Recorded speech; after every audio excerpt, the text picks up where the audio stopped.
El esfuerzo que representa la creación del Consejo Nacional de la Magistratura es muy grande porque en el Perú siempre ha habido muchas dificultades en ser imparcial en lo que es la nominación, ratificación y evaluación en general de los magistrados. El componente político siempre ha sido muy grande, desgraciadamente. Tanto es que, por ejemplo, a pesar de que existió antes de la Constitución del 78, la Constitución del 78 no recogió al Consejo Nacional de la Magistratura y tenía que nombrarse a través de la ratificación que se hacía en el Senado. Yo recuerdo cuando me tocó presidir la Comisión de Justicia del Senado de la República y por el año 1991, cuando las propuestas venían a la comisión, teníamos nosotros que ratificar a las personas nombradas por el Poder Ejecutivo. Y así sucede en muchos países. En muchos países la influencia del Poder Ejecutivo en la nominación de los magistrados es inmensa. Lo que ocurre es que en los países altamente democráticos, por ejemplo en Inglaterra, hay una gran intervención del Poder Ejecutivo. Hay una tradición pues de 300 años de imparcialidad, de buen manejo, de seriedad, de objetividad en la selección de los magistrados, que yo recuerdo haber estado con el ministro a cargo de esto, y acá justamente en Perú, brillante magistrado, dicho sea de paso, y que era a la vez ministro de Justicia y simultáneamente encargado de la nominación de los magistrados del Poder Judicial en Inglaterra. En Inglaterra nadie se queja del sistema de nominación o el sistema de nombramiento. Quiere decir que cada país tiene sus propias modalidades. En los nuestros, en América Latina, se ha impuesto el criterio del Consejo Nacional de la Magistratura como un inmenso esfuerzo para lograr desprender de la influencia política el nombramiento de los magistrados y su ratificación. Y la verdad, desde 1993 se ha avanzado mucho. Yo diría que muchísimo. Si bien hay imperfecciones en el sistema hoy día da muchísimo mayores garantías de lo que daba en tiempos anteriores. Por lo menos la influencia política directa no existe. Puede existir algún tipo de influencia política de otra naturaleza, como influye en cualquier otro sector, cualquier actividad dentro del país, pero lo que es la nominación de magistrados directas no existe, ni puede existir, ya que la representación de los miembros del Consejo de la Magistratura tiene una proveniencia totalmente independiente y distinta en cada caso. El representante del Colegio de Abogados de Lima es uno y el de los colegios profesionales son dos representantes que tienen un peso inmenso en el Consejo Nacional de la Magistratura, así como la Fiscalía, la Corte Suprema y las demás entidades. Entonces, el principal objetivo creo que por lo menos ya está funcionando. Hay una entidad especializada encargada de la nominación y ratificación de los magistrados. Esto es muy importante.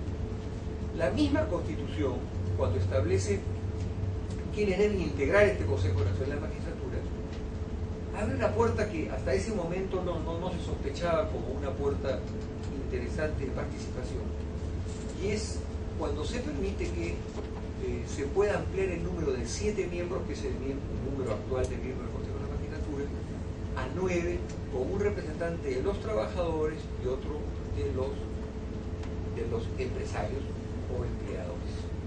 Entonces, esta alternativa que está ya contenida en la Constitución, en el mismo artículo que habla del Consejo Nacional de la Magistratura, es algo que ha estado tintineando mucho tiempo en la mente de algunos de los presidentes del Consejo de la Magistratura.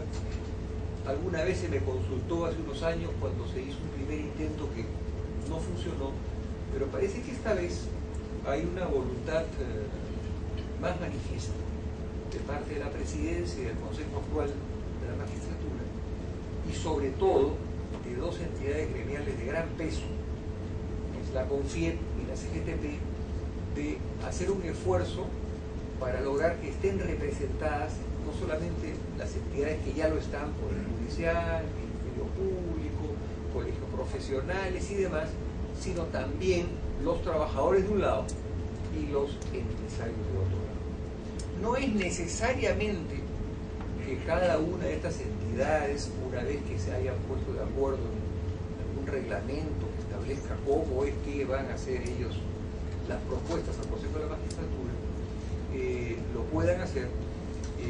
No es que estas entidades van a hacer nominaciones de personas que necesariamente, por ejemplo en el caso de los miembros de la CGTP, sea necesariamente un líder sindical. En el caso de los empresarios, necesariamente sea un alto líder de la CONFIEP, sino que ellos podrán escoger a alguien que consideren representativo, que va a recoger sus inquietudes, sus formas de pensar, que van a traer un bagaje académico e intelectual importante al Consejo, sin necesariamente pertenecer al gremio propiamente. Podrán escoger un abogado distinguido, a un ex magistrado de renombre que haya alcanzado la significación del caso. Y yo creo que la idea es muy buena, porque primero, el Consejo de la Magistratura tiene que demostrar su imparcialidad. Segundo, el Consejo de la Magistratura necesariamente tiene que ser muy objetivo en sus nominaciones. Se ha hecho un gran esfuerzo, ustedes habrán visto en este último examen, cómo se ha hecho un gran esfuerzo para mejorar las pruebas escritas, cómo se está haciendo un esfuerzo para mejorar el examen de los currículos.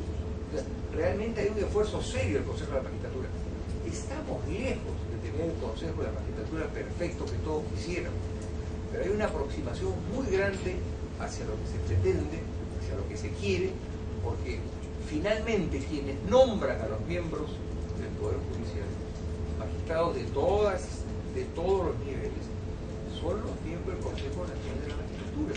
El nivel que tiene un miembro del Consejo es un nivel realmente que está por encima de lo que mucha gente piensa y de lo que mucha gente es consciente del peso específico que tiene.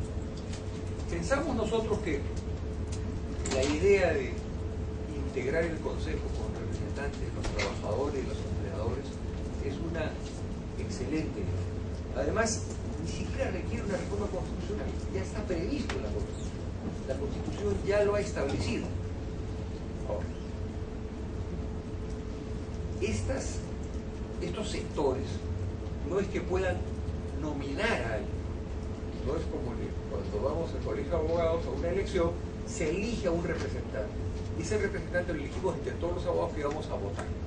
Aquí, por alguna razón, los constituyentes pensaron que era mejor ir más tímidamente dando el paso de la representación laboral y empresarial para permitir que las entidades, por ejemplo, representativas del sector laboral, puedan presentar sendas listas, dice la Constitución, para que se pueda sugerir determinados nombres de personas que los trabajadores consideren relevantes para que los representen en el Consejo Nacional de la Magistratura. Pero es el Consejo el que dentro de esas listas tiene que escoger a quienes considere la persona más calificada. ¿Hasta dónde esto es bueno o malo, o se debió haber permitido que directamente los trabajadores pudieran nombrar a su representante?